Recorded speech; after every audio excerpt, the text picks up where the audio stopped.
Is laying people off by Zoom the new normal? And if it is, should it be?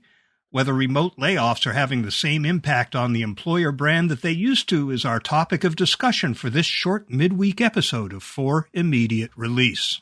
Another fine podcast from the FIR Podcast Network. This is For Immediate Release, the podcast for communicators.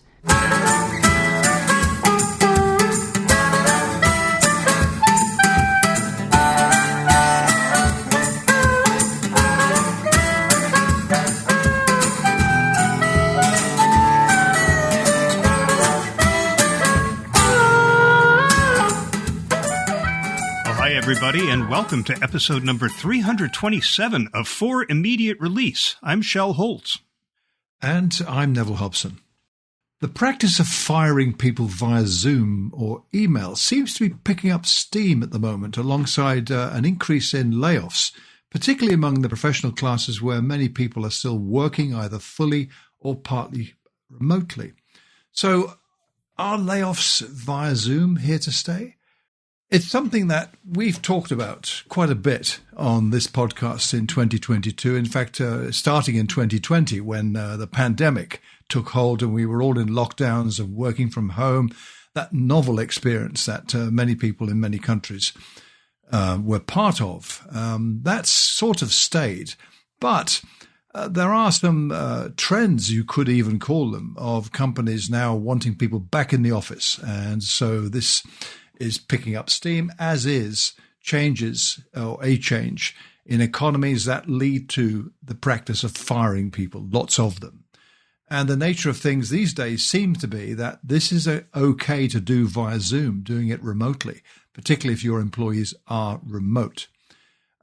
We may reference what we talked about before, Shel, in that, but there's some interesting examples in this report from Axios, really well done report published a couple of days ago. Good quote here from Andy Challenger, who's a senior vice president at an outplacement firm, quoted by Axios. He says, asking someone to commute into an office they rarely go to anyway, just to let them know they lost their job in a public setting, feels cruel in a way that it never did before, he says. But is this the new normal, as we're hearing experiences of what's been going on with companies? During the COVID pandemic, employers had no choice but to deliver layoff news virtually because their offices were closed, people working from home. Now companies are actually closing offices to do the layoffs, a strategic decision to have everyone stay home as the news goes out. A couple of examples. Just last week, McDonald's told corporate employees not to come into the office. This was in the US, so that the fast food giant could, quote, communicate key decisions related to roles and staffing decisions, unquote, or in plain English, do layoffs remotely. PepsiCo apparently told workers to stay home while it conducted job cuts last December. And Twitter, this is all over the news, of course, closed its offices in San Francisco last year to conduct layoffs. And that was quite blatant. They closed the offices so they could do those layoffs. So another quote, Vishal Garg, or rather story, I should say. We talked about this last year, Shel, big one. The CEO of mortgage company Better.com fired 900 employees on a mass video call after telling them how hard it was for him to do that. Two examples of how not to do this. Another one we talked about, it's not in the Axios report, but it springs to mind here in the UK, was the case of the P&O ferry company, where the management fired 600 staff who manned the cross-channel ferries going from France to England by recorded video. That was an egregious example. And they admitted that they had done no consultation. They had broken all the employment laws in the UK, but they were prepared to do it because it was the most cost-effective way to get rid of all those employees. I mean, we could spend a whole episode talking about that again, as we did in the episode last year. So it's not good. Inside the HR community, according to Axios, there's debate over whether layoffs should be done in person or remotely. It's impersonal to deliver such life-changing news in an email, a text message, or a mass webinar. That's according to Andy Challenger, who I referenced earlier. He says the ideal move is to handle the messaging through one-on-one Zoom meetings. I'd argue the ideal move is face-to-face, surely, in which case your Zoom is your second best choice if you can't do it face-to-face. Big employers argue that it's not always possible and that it would take too long to deliver personalized notifications. Meanwhile, company leaders also perceive fewer security issues when employees are at home. A quote from Rena Burson, an assistant general counsel at Engage PEO, that's an HR company. She says, if people aren't all on site, there's not the same concern in terms of people potentially stealing company information right from the company servers. And there's less concerns about disruptions in the office. But, concludes Axios, workers lose out on something special this way. Each other. At home, employees are separate from one another. In the office, obviously, they're together. They will commiserate together. Layoffs are horrible, Axios says, with repercussions that last years, if not a lifetime for some. There's never going to be a perfect way to do such a traumatic thing, they say. So there's the picture, Shel. Is it here to stay by Zoom? What do you reckon? Well, I suspect it is, and whether that's a good thing or okay or not, I guess depends on your point of view. I always come back to the notion of the employer brand when I'm thinking about this. The word gets out about how you treat employees, and that affects how prospective future employees think about your organization and will impact their decision about whether they'll seek employment there or accept an offer that you have made them. It can have serious long-term repercussions on your ability to compete with the talent that you know you need. Now, the New York Times had a piece on this just a couple of days ago. They quoted a Stanford professor named Bob Sutton, and he wrote a book, the title of which is going to force me to label this episode of FIR as explicit. The name of his book is The No Asshole Rule, and it's about remote firing.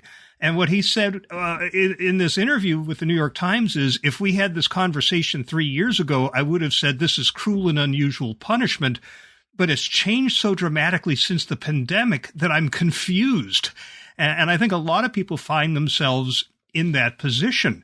There is a case for virtual layoffs. There's a senior marketing manager who was laid off by a consumer goods company quoted in this article, who didn't have a problem with getting laid off from home. She said it felt more comfortable than if I had to physically walk out of the office, have everyone watch me get all my stuff.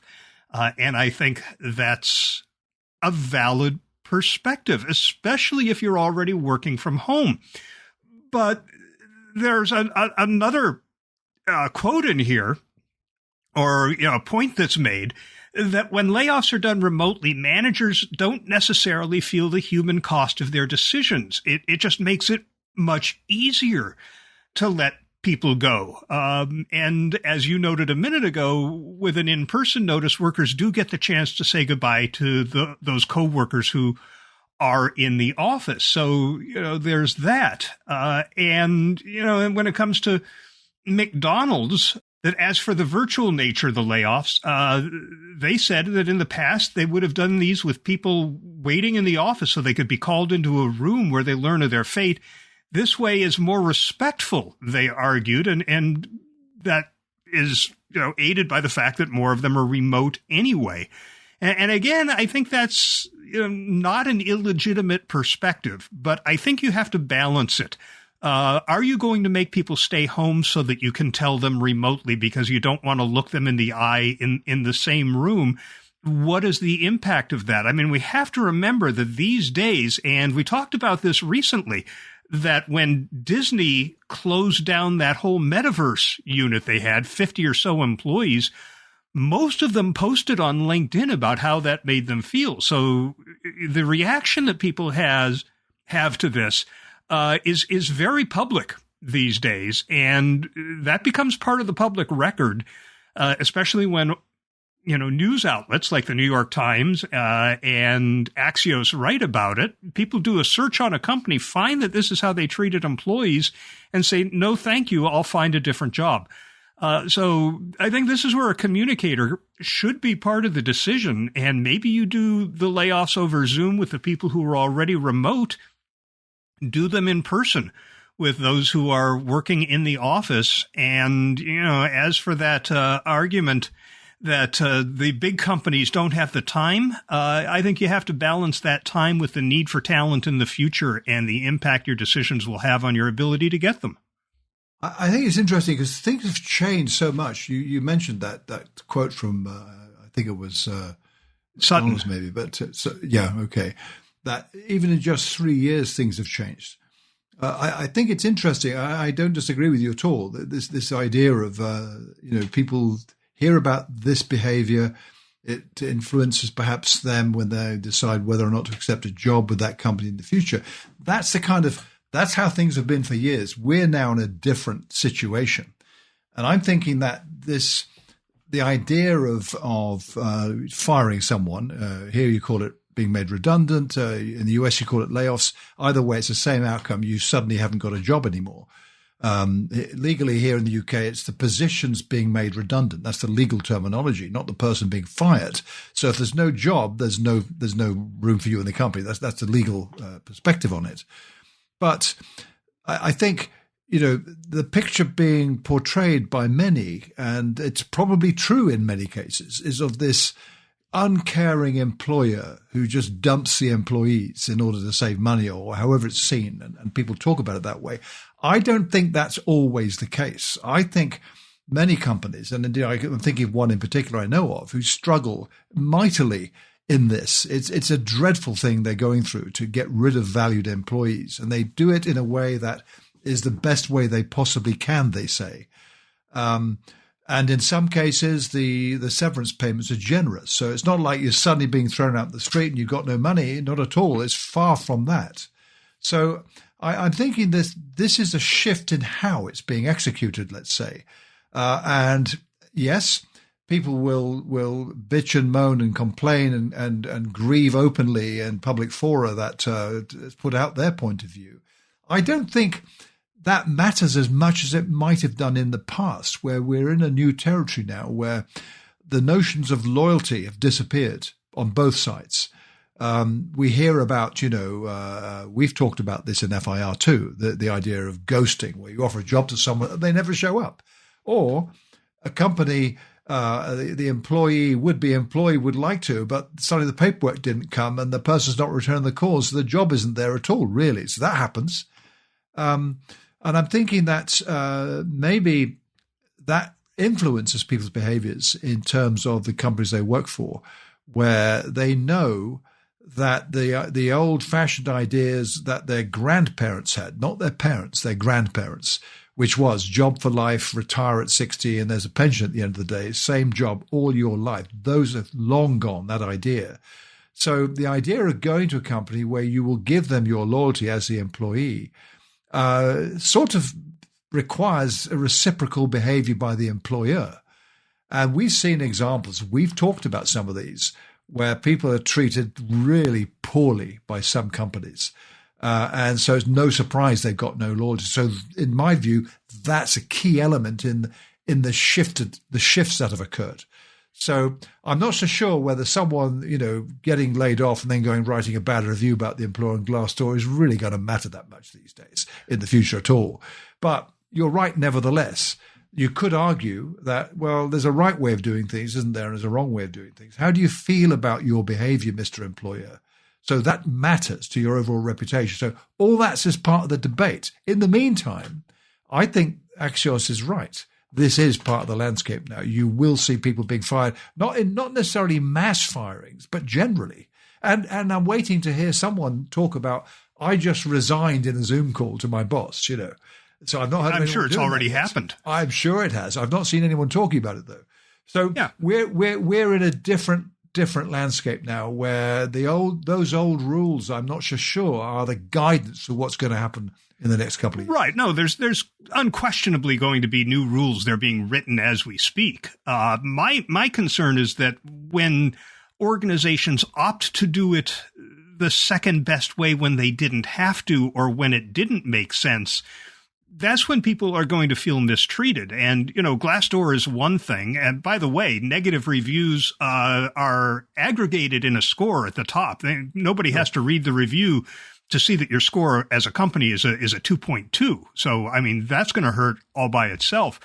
Maybe. But with that Disney layoff, there was an article written by a LinkedIn editor that aggregated all of those in one place, and that's there forever, metaphorically speaking. So that's easily found. And, certainly Zoom is a second best to face-to-face if you're not able to do it face-to-face.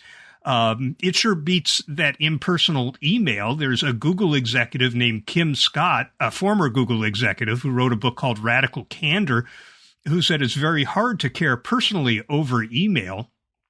And it gets worse. We talked about Elon Musk laying people off who found out because they simply didn't have access to their company resources anymore, and they had to call in to ask if they still had a job. There's certainly a scale of horribleness. That's part of the new normal. I hear that. I've heard that from a number of people where that is how they found out they'd lost their job. Yeah, and who's going to want to go work for a company like that? The perception you get is this is how they treat people. Sure, it's only one aspect, though. I don't think that will stop people going to work for a company just because they've read that on Glassdoor or whatever. I think it would stop. Again, you're pushing Glassdoor, and I'm talking about. It's an example. That's all. So some will be driven by it. Others won't care. Yeah, I think a lot of people are going to say this is the culture. This is the way they treat people. There's plenty of jobs out there right now. There are still lots of job openings, and here in the U.S., unemployment is at 3.5%. So you have choices. You always have choices. So, if it were me and I saw that the company treated people that way, I wouldn't even give them a second thought. I'd be looking elsewhere. Yeah. Well, like I said, it depends. I think it depends. A lot of people have different. That's my line views on this. Yeah, it's a line we use a lot here. Of course, that's the answer to everything. It all depends. So I think this is part of the new normal. It is, how can you say, it's alarming a bit, I think, but you have to, as an employee, if you are, or whether you're the employer, meaning the hiring person that is responsible for teams of people, you have to take this into account going forward compared to what things were like before, depending on the country you're in, where the laws maybe vary by market. There was a story just the other day. I can't remember the companies they referenced, U.S. global companies, struggling like nobody's business to restructure in places like France and Germany, where the labor laws won't let you do this kind of thing at all. And the whole idea of, I think the picture you mentioned it, of someone who's saying, the notion of parading in front of everyone, carrying your possessions out of the office, you can't do that here either. So unless it's something that you've done wrong, you're summarily fired. That's a different picture altogether. But it's all to do with the dignity of it. So things are different. Nevertheless, wherever you are in the world, this sort of thing is happening more and more. Yeah, and just to return to one point that Bob Sutton made in that New York Times article is that the more remote you get from doing these layoffs, the easier it becomes because you don't sense the human cost. And this could result in organizations having layoffs that they might not do if they had to do these face-to-face. Whether it's in person or over Zoom, you still have to encounter that person face-to-face and see the reaction and go, do we really need to do this? Is there a better way to deal with the issues that are leading us to consider this? And I think that's a good thing, to be able to step back and say, do we really want to do this to people? And maybe find another way. Or maybe you come to the conclusion that, no, this is the only way, and we have to suck it up and deal with it. I'd like to think that those companies have all gone through that kind of process to arrive at wherever they've got to. I don't believe. But if you get into the habit of doing it remotely, maybe you won't. Most reasonable people don't just summarily do this. They take great care in thinking through the options. That's what I believe. Well, yeah, and that's the concern here, is that the more you do it remotely, the less you'll do that. So maybe, but you're going to see more of this remotely. That's the thing. So you are. It's like I say, Zoom is second best. Don't do it by email. We've been saying that since Radio Shack did that in the early 2000s. Some people will still do it, but anyway, let's. There's so many choices here, but it's part of the landscape. And that'll be a 30 for this episode of For Immediate Release.